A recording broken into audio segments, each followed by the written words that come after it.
যে বৈষম্য বিরোধী ছাত্র আন্দোলন এটি মুক্তিযুদ্ধের কোঠা নিয়ে শুরু হয়েছে। এই বৈষম্যটা একটা ছোট বৈষম্য।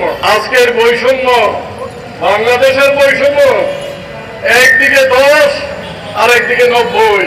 এই রাষ্ট্রের শ্রেণী চরিত্র ওইটার পরিবর্তন হয় নাই। যেই রাষ্ট্রে সালমান জন্মগ্রহণ করে, যেই রাষ্ট্রে এসালম জন্মগ্রহণ করে, লুটেরারা জন্মগ্রহণ করে, সেই অর্থনীতি অন্তর্বর্তীকালে সরকার এসেছে, ওই অর্থনীতি পাল্টাবে। সে ওই সালমানের বিচার হবে, এসালামের বিচার হবে, ব্যক্তির বিচার হবে। কিন্তু যে অর্থনীতি এই সালমানদেরকে পয়দা করেছে, সেই অর্থনীতির কোনো পরিবর্তন এই সরকার করবে না। আমরাও এই সরকারের কাছে সেই অর্থনীতির পরিবর্তন চাই না, আশা করি না। কেননা আমরা জানি সে কার স্বার্থ রক্ষা করতে এসেছে, কাদের স্বার্থ রক্ষা করতে এসেছে আমরা জানি। আমরা এটার জন্য তাদেরকে সময় দিতে চাই।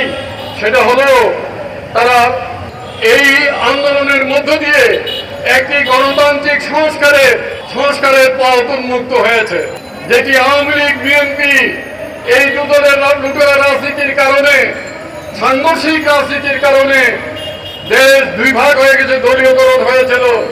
সেখান থেকে এই সরকার বলছেন যে আমরা মানবাধিকার দেব, আমরা বাক স্বাধীনতা দেব, আমরা সংবাদপত্রের স্বাধীনতা দেব, আমরা মানুষের ভোটাধিকার দেব, আমরা ব্ল্যাক লস ওই কালো কানুনগুলো বাতিল করব। আমরা বলি এগুলো করেন। এগুলো করলেই এদেশের শ্রমিক, কৃষক, মধ্যবিত্ত মানুষ, পেশাজীবী, সাংবাদিক তারা তাদের দাবি দাওয়া নিয়ে লড়াই সংগ্রাম করতে পারবে।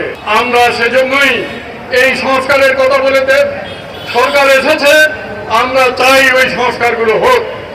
আমরা এদেশের মানুষের গণতান্ত্রিক আন্দোলনের পথ উন্মুক্ত হোক, দেশ কেডার মুক্ত হোক। তৃণমূলের কেডার এই দেশ চালাইছে কারা?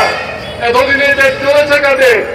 স্টেট মাফিয়ার দেশে।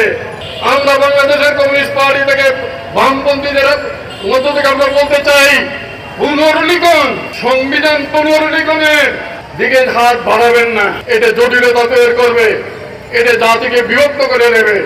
পুনর্লিখনের মধ্য দিয়ে বহুজন মুক্তিযুদ্ধের মূল ভিত্তিকে আজকে ছুঁড়ে ফেলে দেওয়ার ষড়যন্ত্র করছেন, আমরা সেটা দেখছি। ওই কাজে হাত দেবেন না, পরিষ্কার বলে দিতে চাই। ওই জায়গায় ওই বিভক্তিতে ঢুকবেন না। ঢুকলে আপনারা যে কাজ করতে এসেছেন সেই কাজটাও ব্যর্থ হয়ে যাবে, সেই কাজটাও আপনারা করতে পারবেন না, নানা ঝড় জটিলতায় পড়ে যাবেন। আর একটা কথা বলতে চাই, আর আইয়ুব খান আমলে ছাত্র রাজনীতি বন্ধ ছিল। কোনো ছাত্র ইউনিয়ন, ছাত্রলীগ এগুলো দিয়ে কোনো রাজনীতি করা যেত না। রাজনীতি হইত কিসে? প্রগতি, যাত্রী, মশাল, এরকম। আমরা তখন পাকিস্তান আমলে ছাত্র আন্দোলনে ছিলাম, ওই ব্যানারে ছাত্র রাজনীতি হয়েছে। ওই ব্যানার ভেঙে গেছে। আমরা মুক্তিযুদ্ধের মধ্যে দিয়ে ওটা ভেঙে দিয়েছি, 69-এর আন্দোলনে ভেঙে দিয়েছি। আবার সেখানে যাবেন না। কেন করতে চান?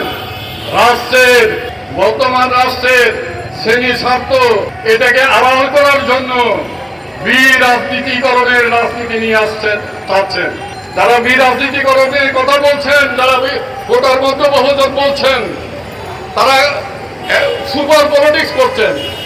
যারা ছাত্র রাজনীতি বন্ধ করার কথা বলছেন, তারা এটা ভীষণ বিপজ্জনক রাজনীতি করছেন। আপনারা রাষ্ট্রকে আড়াল করার জন্য, যে রাষ্ট্র মানুষদেরকে শোষণ করে, সে শোষণের বিরুদ্ধে যেন লড়াই করতে না পারে, সেজন্য রাষ্ট্রকে আড়াল করার জন্য এই বিরাজনীতি করে স্লোগান, ছাত্র রাজনীতি বন্ধ করার স্লোগান এটা দিচ্ছেন। এই ছাত্র আন্দোলন 52 করেছে। বাংলাদেশের মানুষের ভাগ্যের পরিবর্তনের বিরুদ্ধে এই ষড়যন্ত্র হচ্ছে। এই ষড়যন্ত্র থেকে হুঁশিয়ার থাকবেন। আমরা আজকে ছোট সমাবেশ করছি, আমরা মহাসমাবেশের ডাক দেব।